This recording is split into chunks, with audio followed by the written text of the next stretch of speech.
Hello, hi all. It is very happy moment to share a video that we always focus, discuss in our life. But I don't know how far we are able to uh, check out implication of this great concept called community-based tourism or rural tourism. So we're just talking about the rural tourism, the concept, and how can we achieve the so-called rural tourism concept um, by maybe formulating new ideas and means. Let us see how does it work.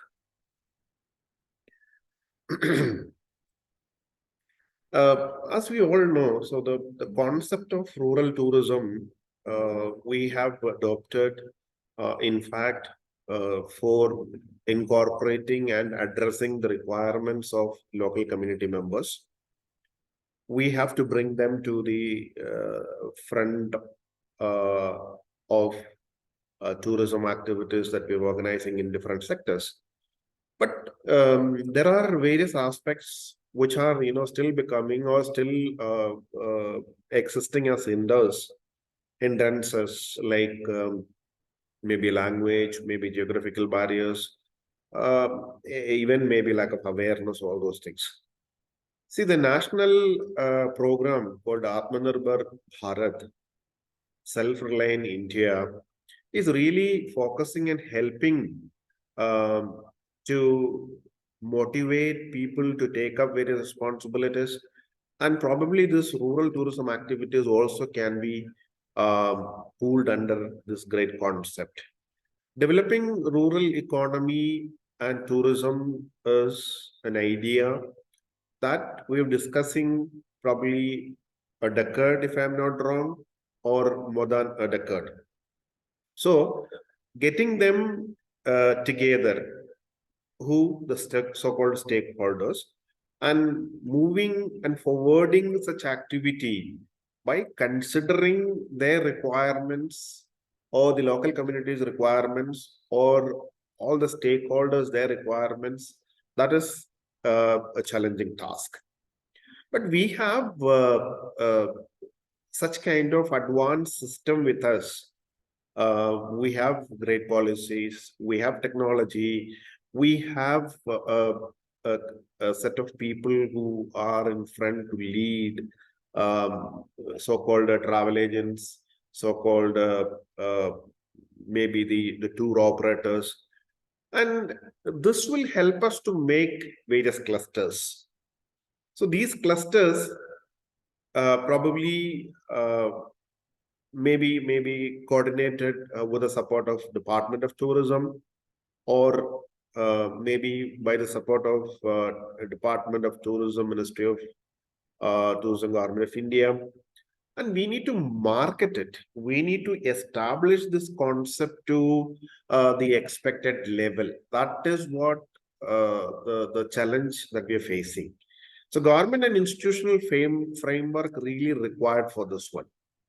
The potential of rural tourism activities, as it mentioned, as it referred by various people, as you can see there in the screen, there is no doubt it is huge. The only thing is that we need to have a framework. We need to have uh, ideas to get people in a common platform. So we have so much of strength. So we have resources. We have rural resources to get it done. And of course, there are certain weaknesses. Of course, we can come across, we can address these weaknesses by organizing programs or by getting support from various stakeholders and opportunities. I know the under the concept of rural tourism, the opportunities are huge. So we have n number of opportunities under the concept of rural tourism. The only thing is that uh, people should be motivated, and the bridge of lack of awareness that has to be addressed. Then other aspects like financing developing projects, this is all secondary.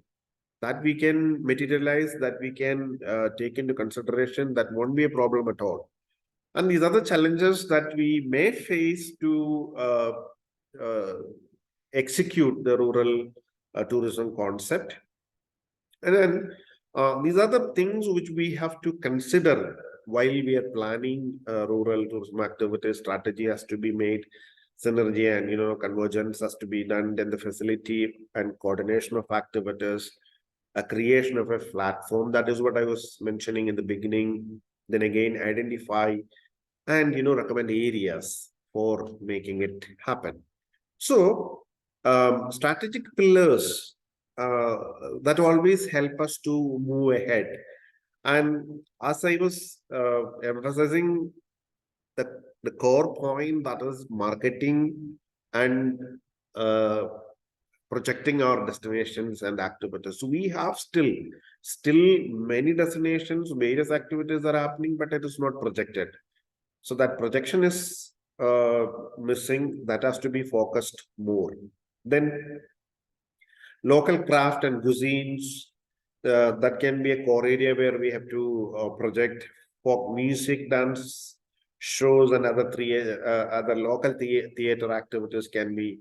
Then agri-tourism, organic farming, and farm stays. This is like one of the good options now, the farm stays, probably like metropolitan cities, people are living there. So they wanted to just spare a couple of days, probably there in the weekend.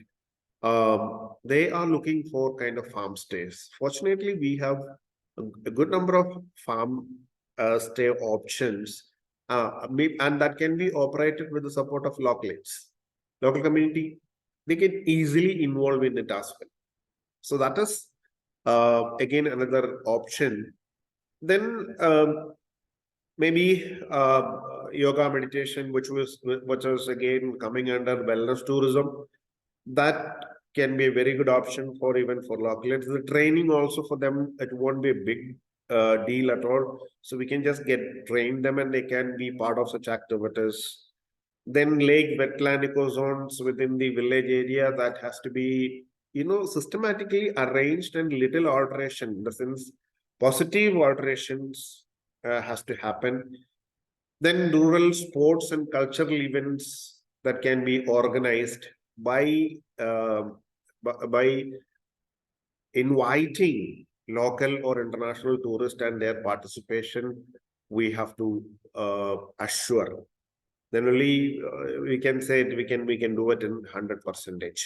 So we have a good number of national park, wildlife sanctuaries, unique tribal culture. And while I'm talking about tribal culture, I'm not saying that, we have to take our people to the tribal inhabitants and to show them. No, rather we can get a couple of people and we can make a model replication of that.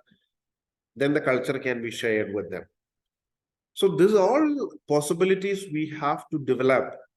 And again, of course, while we are taking up this lead, we may have, as mentioned in the beginning, a kind of challenges, but we have to more focus on opportunities.